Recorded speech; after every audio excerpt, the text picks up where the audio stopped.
Governador, aproveitando que o senhor falou dos Estados Unidos, o Guilherme falou dessa história do frango, da exportação, etc. Há uma guerra declarada entre o Itamaraty e Washington. Tem uma questão ideológica por trás dessa guerra, mas há tarifa em cima de tarifa, e isso prejudica. Aqui no meu estado, alguns setores da economia já sentem esse reflexo das tarifas, como a questão da laranja, a questão dos calçados, etc. Agora há uma nova guerra em curso ali com Buenos Aires. A Argentina hoje é nosso terceiro maior parceiro comercial. Queria saber do senhor se há alguma tentativa de diálogo por parte dos governadores dos estados afetados por essas tarifas com o Itamaraty, para que estenda uma bandeira branca, pensando ali no comércio, em relações bilaterais centenárias que perduram por século.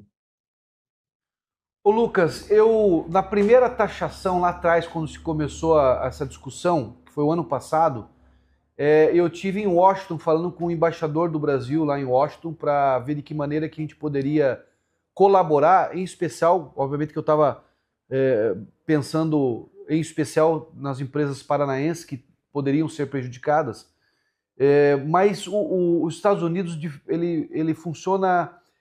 Primeiro, eu acho que o erro foi ter deixado a política cuidar desse assunto, né? Quando entrou uma certa, entre aspas, agressão do presidente Lula com o Trump, do Trump com o Lula, e a política começou essa discussão, já começou a ficar ruim, porque geralmente esse assunto de diplomacia o Itamaraty trata e trata bem. O Brasil tem um histórico já de décadas e décadas de ser um estado, de ser um país reconhecidamente no mundo por ter uma boa habilidade diplomática comercial. E infelizmente a gente deixou a política nessa discussão, né? E isso acabou criando um problema agora econômico, né? Nós temos aqui no Paraná, estava falando, eu fui falar com o embaixador nos Estados Unidos, em Washington, numa agenda que eu tinha inclusive com o BID, tratando dessa questão do Fundo Soberano que eu falei há pouco, e lá a cabeça do governo americano, a diplomacia deles é em cima de lobby, que é um negócio lá legalizado. Então lá você tem que pegar um bom escritório de advocacia, que são caríssimos, né, para representar você dentro do parlamento, e lá no parlamento ele tem que tentar convencer senadores, membros do governo, para poder conseguir ter essa solução comercial.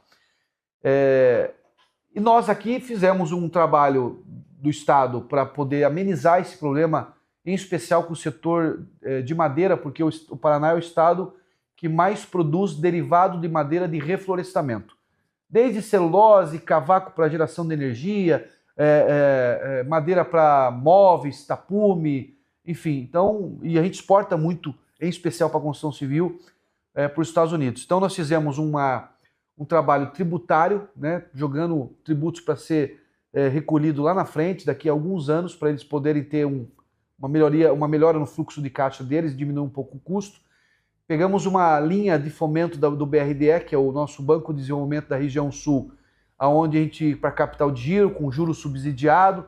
Então fizemos alguns mecanismos para, de alguma maneira, amenizar. Mas é claro que são soluções paliativas, né? Porque o grande problema mesmo é a taxação, e isso vai ter que ser aí agora resolvido diplomaticamente. Não acredito que antes da eleição isso aconteça, porque existe também um jogo político, tanto do governo americano quanto do governo brasileiro, em poder deixar essa polêmica no ar. Para o Lula é muito bom, porque o Lula fala que foi sabotado e que foram tentado se intrometer na soberania do Brasil. Para o Flávio Bolsonaro fica muito bom, que fala que o Lula não conversa com os Estados Unidos, que é brigado. Então, quer dizer, é um arranjo político que só prejudica o país, lamentavelmente. Bem, Gustavo, sua pergunta, por favor. Falando sobre o setor produtivo, a gente fala muito sobre infraestrutura. Uma reclamação, por exemplo, aqui no Paraná é muito sobre a exportação, os caminhos que levam até o porto de Paranaguá. O senhor falou sobre as concessões, os 6 lotes que foram, né, leiloados, já estão operando. E questão de ferrovias, a infraestrutura, né? A gente tem a Malha Sul próxima de ter uma renovação em discussão, e também a nova Ferroeste. Qual que é a importância desses corredores e qual que é a dificuldade de fato das ferrovias se transformarem no corredor de exportação aqui no Paraná, não só no Paraná, a gente fala, né, vindo do Mato Grosso Sim. até o Paraná. Então, nós deixamos isso tudo muito pronto, né, e avançamos bastante. Vou te dar um exemplo da Ferroeste.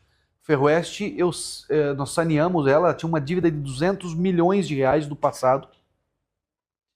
Eu consegui pagar essa dívida, organizei o caixa da Ferroeste, então hoje ela é uma empresa saneada.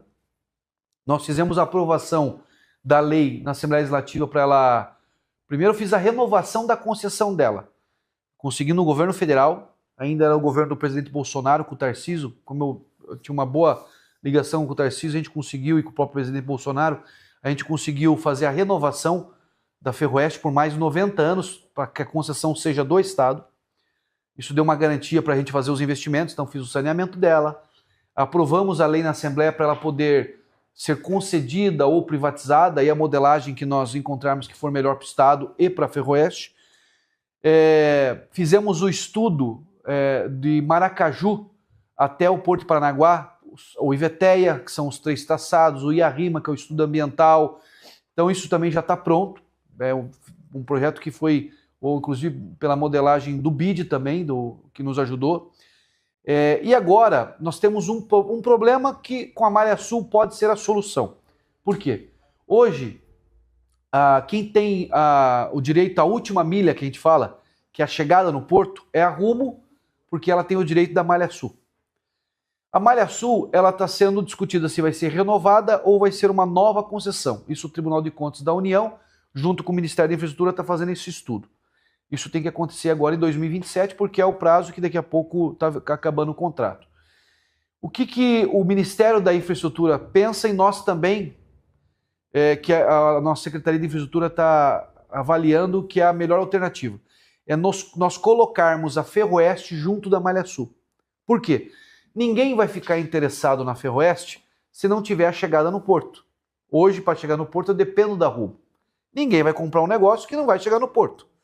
Então, se você colocar junto no projeto Malha Sul, você engorda a Malha Sul, deixa ela mais robusta em termos de atrativo financeiro para o investidor, porque ele sabe que vai transportar mais carga com esse eixo da Ferroeste.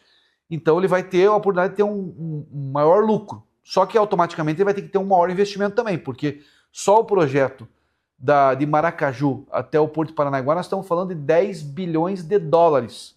É um projeto gigantesco, caríssimo. Então, se você coloca na Malha Sul, aí a empresa ou as empresas, o consórcio que ganhar a Malha Sul tem a obrigação de fazer, tanto tirar o nosso contorno aqui de Curitiba, né, tirar do centro da cidade, como também poder fazer esse eixo da Malha Sul, da Ferroeste, que vai até Maracaju, que é um corredor que nos estudos que nós temos, poderia transportar 80 milhões de toneladas. Paralelamente a isso, o que nós estamos fazendo?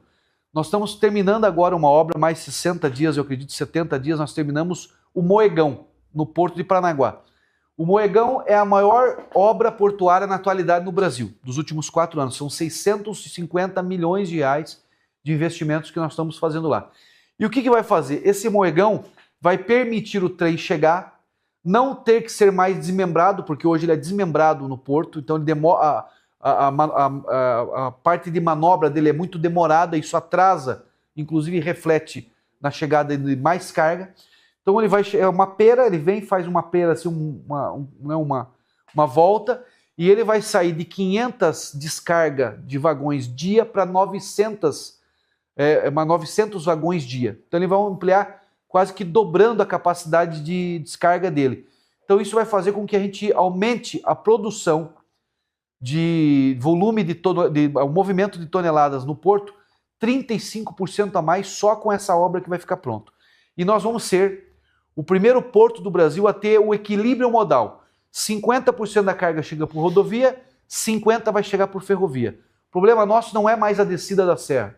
Com o investimento que aconteceu ali pela Rumo, de 2 bilhões, que eles fizeram adequações de curva, melhoraram o maquinário, fizeram algumas readequações de engenharia, hoje nós temos a capacidade de descer a serra ali em torno de 29 milhões de toneladas. Hoje desce em torno de 17, 18 milhões. Então o problema é a chegada. Então com esse novo Moegão que nós fizemos, nós vamos ter a oportunidade de fazer um equilíbrio modal no Porto de Paranaguá, fazendo com que ele tenha mais eficiência aí, chegando nos próximos anos, de 100 milhões de toneladas. Nós batemos ano passado 70 milhões, que era a meta de 2040. Então agora, com esse moegão, a gente vai dar um salto muito maior. Bem, governador do Paraná, Carlos Massa Ratinho Júnior. Serrão, eu te convido para fazer a última pergunta dessa penúltima rodada aqui com o governador do Paraná. Serrão. Vamos lá, governador, vamos voltar à questão paraguaia. Muitas empresas brasileiras indo para o Paraguai, Paraná muito impactado por isso. Como é que vai ser a relação com o Paraguai? Paraguai crescendo. Paraná vai ter relação de concorrência ou de cooperação com o Paraguai? Como é que é isso e vice-versa? Ferrão, até acabei esquecendo de te dar essa resposta que você fez à pergunta. A nossa relação com o Paraguai é muito boa, Serrão, muito boa mesmo, e acho que nós temos muito mais pontos positivos em trabalharmos juntos do que negativo. Claro que num primeiro momento você pensa que uma empresa indo para lá pode prejudicar o Estado. Isso não tem acontecido no volume que poderia chegar a prejudicar. Mas nós temos um lado positivo, que é a expansão das nossas cooperativas para o Paraguai.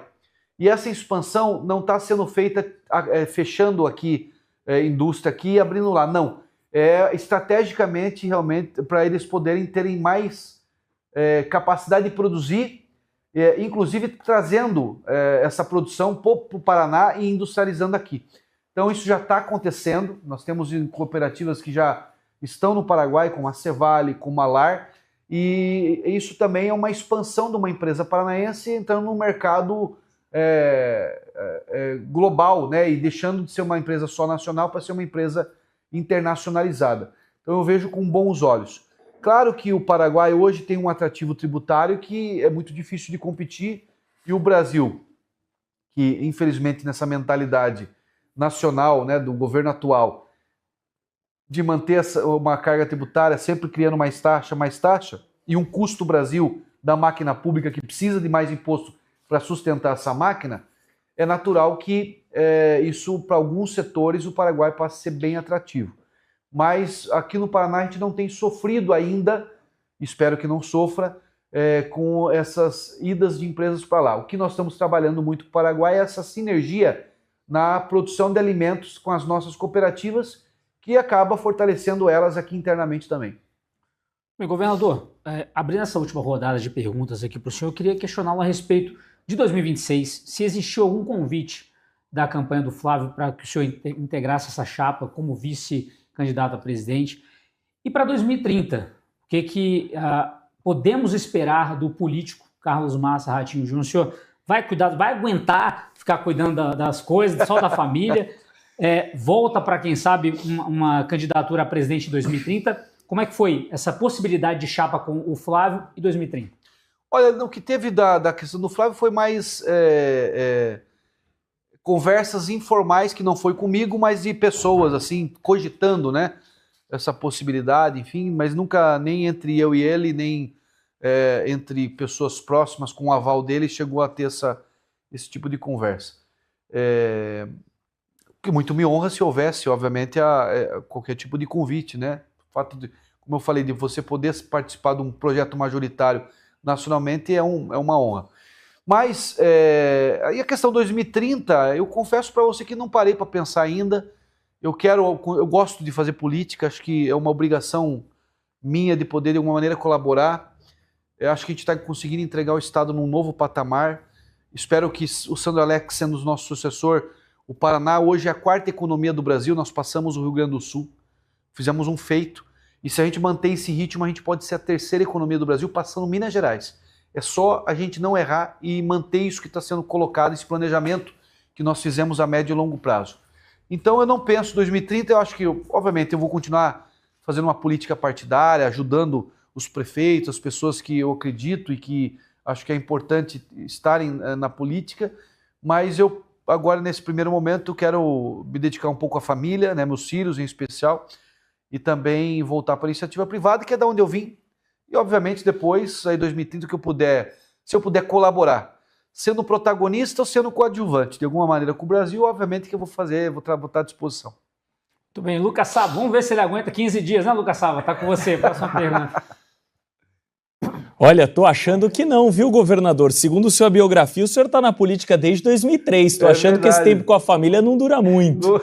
Mas, governador, queria perguntar para o senhor a respeito de um eventual segundo turno. A eleição está muito polarizada. Há uma diferença muito grande dos dois candidatos, Lula e Flávio Bolsonaro. E alguns políticos, em eventuais apoios no segundo turno, acabaram com suas carreiras politicamente. A gente tem o caso de João Amoedo, presidente histórico e fundador do Partido Novo. Aqui em São Paulo, o governador João Dória. Queria saber do senhor se o senhor vai apoiar o Flávio no segundo turno, até de maneira... agora tem uma questão de fidelidade partidária com o Caiado nesse primeiro turno, mas no segundo turno, confirmando esses dois, se o senhor estará no palanque do Flávio, tendo em vista que o senhor vai ter uma questão no seu estado se o segundo turno for entre Sandro Alex e Sérgio Moro, porque o Sérgio Moro leva o apoio do PL, consequentemente do Flávio. Como que fica o senhor nessa questão? Lucas, primeiro que eu vou fazer de tudo para mudar o Brasil. Nós queremos mudança no Brasil, nós queremos tirar esse governo e colocar pessoas que pensem como a gente, que defendam os valores que eu defendo, né? E que possa modernizar o Brasil. Então eu sou muito claro que a gente tem que fazer uma mudança. Se no Paraná as pessoas querem continuidade, no Brasil nós queremos a mudança. Acho que o PT já deu o que tinha que dar, acho que o Lula já teve a oportunidade que teve aí ao longo de 3 mandatos, 2 com o da Dilma, não avançou o que o Brasil precisava ter avançado, muitos erros, e faz um governo que é diferente daquilo que a gente imagina que é importante para o Brasil. Então eu sou, primeiro, defensor dessa mudança. Segundo, que o PSD tem um candidato à altura de poder fazer a mudança no Brasil, que é o Caiado, que não é sabor direita, né? O Caiado é direita raiz já de muitos anos. Como eu falei, desde a década de 80 ele já sempre teve o mesmo posicionamento, mesmo alinhamento, foi um grande governador de Goiás, tem uma experiência administrativa e tem autoridade moral para ajudar o Brasil, inclusive nessas discussões internacionais que a gente está falando. E que torço para que ele possa ir para o segundo turno. Não é, obviamente, simples, fácil, mas o Brasil tem as eleições, a gente sempre sabe como começa, mas não sabe como termina, né? Então eu torço para que o Caiado possa ser um representante desse time. E se caso o Caiado não tiver a oportunidade de ir para o segundo turno, obviamente que eu vou apoiar aquele que for contra esse governo atual aí, porque é um posicionamento político de princípio que nós temos. Muito bem, Gustavo, sua pergunta, por favor.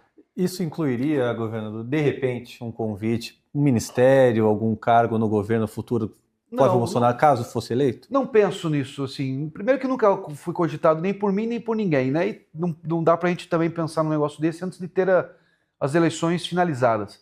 Se em algum momento fosse um governo que é aquele que eu acredito que é o necessário para mudar o Brasil, e como eu falei, eu quero contribuir com o país. Se eu entender que eu posso contribuir, obviamente que eu vou avaliar tudo isso, mas não faço política para ficar pensando em cargo, né? Eu faço política por gostar de fazer política. Se eu pensasse em cargo, eu tinha sido candidato a senador agora. Poderia ser teria, eu acho, uma eleição relativamente boa. Mas a minha missão realmente é ajudar o Paraná, ajudar o Brasil, poder de alguma maneira contribuir. Eu acho que eu tenho buscado fazer minha lição de casa, minha parte. Tenho uma honra de poder estar governando o Paraná e ver os números que nós conquistamos, né? O Paraná hoje é um estado que virou modelo para o Brasil. Falo isso com humildade, mas também não posso sem deixar de reconhecer que é uma realidade. Então, se eu puder contribuir de alguma maneira, eu vou estar à disposição para ajudar o Brasil. Acho que é a minha missão, inclusive. Bem, Jorge Serrão, por gentileza, para você fechar aí com honra e todos os méritos aí a nossa entrevista. Serrão. Então vamos para a super provocação. Você está definindo seu futuro político. E o seu pai, o Ratinho, vocês poderiam formar alguma dupla aí de ataque para uma futura ação política? O recall dele é altíssimo, alta popularidade. E aí, pode rolar? Serrão, se eu falo isso pro meu pai, ele bate em mim, rapaz. Ele não pode ouvir falar em poder, em dizer de ser candidato. O negócio dele é comunicação, adora o que faz, vive disso, acorda, dorme pensando nisso. Ele gosta muito de falar de política, né? É uma coisa que eu acho que uma boa parte da população hoje também conversa. Mas ele, como candidato, ele não quer nunca mais na vida dele, diz que odiou ser deputado federal, reconhece que não foi um bom deputado, e o negócio dele é comunicação. Muito bem, o governador Carlos Massa Ratinho Júnior. Governador, o Ancelotti tem que continuar na seleção ou não? Só uma dúvida. Eu acho que tem. Tem que continuar? Eu gostaria que o técnico da seleção fosse o técnico do Palmeiras, o Abel Ferreira. O Abel Ferreira. Eu acho que ele Lucas Saba, está feito na vida. Lucas Saba é palmeirense. eu acho que ele é muito bom mesmo. E assim, o fato de ser português, ter um pouco já, né, acho que a cultura nossa acaba se entendendo até um pouco mais com a dele, já está mais adaptado à nossa, tropicalizado, né, aqui. Mas o Lancelotti não tem nem o que falar. Precisa de tempo, né? Um técnico desse tem que ter aí 2, 3 Copas para ver se consegue acertar. O problema não é técnico, o problema é nosso, é jogador mesmo. Vamos tentar melhorar nesse quesito também. Governador, quero agradecer em nome da Gazeta do Povo a presença do senhor aqui. O senhor sabe, sua assessoria também, já há algum tempo a gente vem tentando, a gente sabe da agenda, dos compromissos que são muitos, inclusive, o senhor mencionou quinta-feira está viajando novamente, mas agradecer também ao Lucas Saba, que fez esse contato também com a sua assessoria, sempre trazendo nomes importantíssimos do cenário nacional aqui para a Gazeta do Povo. Tivemos a oportunidade de entrevistar Romeu Zema, candidato ao governo pelo Novo, na sexta-feira, também no ano passado. Já entrevistamos aqui outras figuras importantes nacionais e agora a presença do governador do Paraná. É óbvio que é uma honra para todo o jornal, toda a Gazeta do Povo. Então fica o nosso agradecimento aqui também pela atenção que o senhor teve conosco nessa hora e meia. Obrigado. Eu que agradeço você, Gustavo, Guilherme, ao Luiz, ao Lucas, ao Serrão que está lá. Obrigado pela oportunidade. Feliz de estar vendo aí a Gazeta com tanta importância nacionalmente, né? Um jornal, uma história da imprensa do Paraná que hoje virou nacional. Então, para nós é um grande orgulho e obrigado por ter tido a oportunidade de bater esse papo com vocês. Você acompanha o noticiário assim? Pois saiba que lá em Brasília eles são assim. Em ano eleitoral, as raposas da política querem que você fique longe do jornalismo de qualidade da Gazeta do Povo. Por isso, olha só o que preparamos para você. Acesso ilimitado a todos os conteúdos da Gazeta por R$1 até as eleições. São 3 meses para você experimentar por muito pouco o acesso ilimitado a notícias, reportagens e análises de um jornal que quer muito para o Brasil. Acesse agora e faça sua assinatura. Ou vai vestir a pele de ovelha justamente agora. Gazeta do Povo. Me informe.